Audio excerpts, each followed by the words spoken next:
This story is about Khawla bint al-Azwar, a young girl who took powerful challenges and life-changing decisions. After the passing of Prophet Muhammad, peace be upon him, the Rashidun Caliphate was participating in several wars under the rule of Caliph Umar ibn Khattab and under the command of Khalid ibn al-Walid. Khawla was the sister of Dirar ibn al-Azwar, who was one of the brave soldiers of Rashidun army. Dirar used to teach her fighting and battle tactics during their spare time. Khawla had a great personality and was close to her brother. Dirar used to participate in several battles for the Rashidun Caliphate, but during the Battle of Ajnadin, which was against the Romans, he was captured and taken as a hostage. When Khawla came to know about this, she was angry and made a daring decision to go on a mission to rescue her brother. The Romans were well known for their excellent fighting and battle tactics, so she planned a battle strategy, wore an armor that made her look like a man, gathered a small army, and went on to fight against the Romans.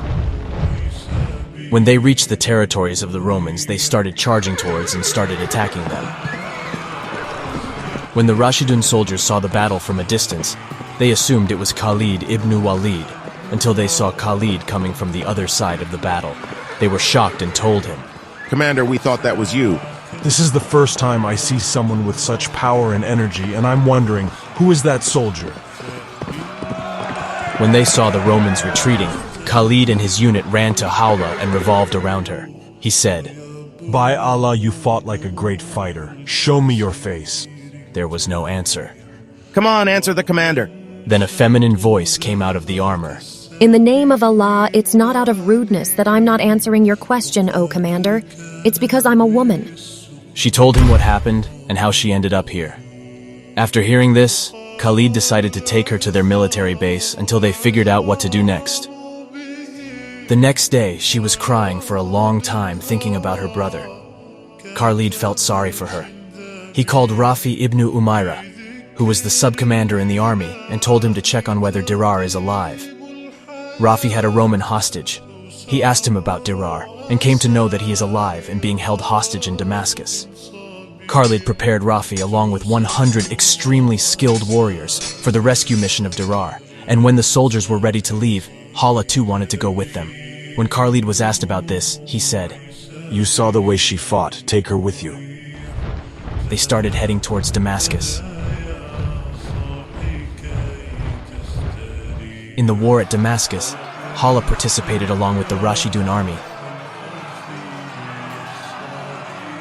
and rescued Dirar.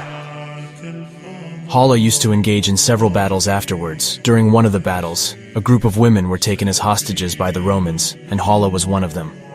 The Roman army leader fell in love with her and wanted to marry her after they defeated the Muslims. The hostage women were shackled together in the Roman camp. During the night, she whispered to the others, Are you accepting this capture from the Romans? But we don't have any weapons or horses. I have a plan. Listen to this. They decided to stick together and took sharp sticks and useful items they could find on the Roman camp. When a Roman soldier passes, they hit him really hard on the head. Soon, most of the Romans were killed. When the Roman leader saw this, he said, "Are you going to kill me? I will marry you and we will live in the greatest palace in Damascus." By Allah, getting married to the worst person in the Muslim community is far better than getting married to you. She continued to fight until the Muslim army led by Khalid ibn Walid came there. The Romans started to flee and the hostages were rescued. Khawla was well known for her bravery in campaigns of the Muslim conquests in parts of Syria, Jordan, and Israel. She fought side by side with her brother Dirar in many battles, including the Battle of Yarmouk against the Byzantine Empire. In her armor and typical loose dress of Arabian warriors, she was not recognized as a woman. Her story has a strong influence on women, and she's still an inspiration to many young women nowadays.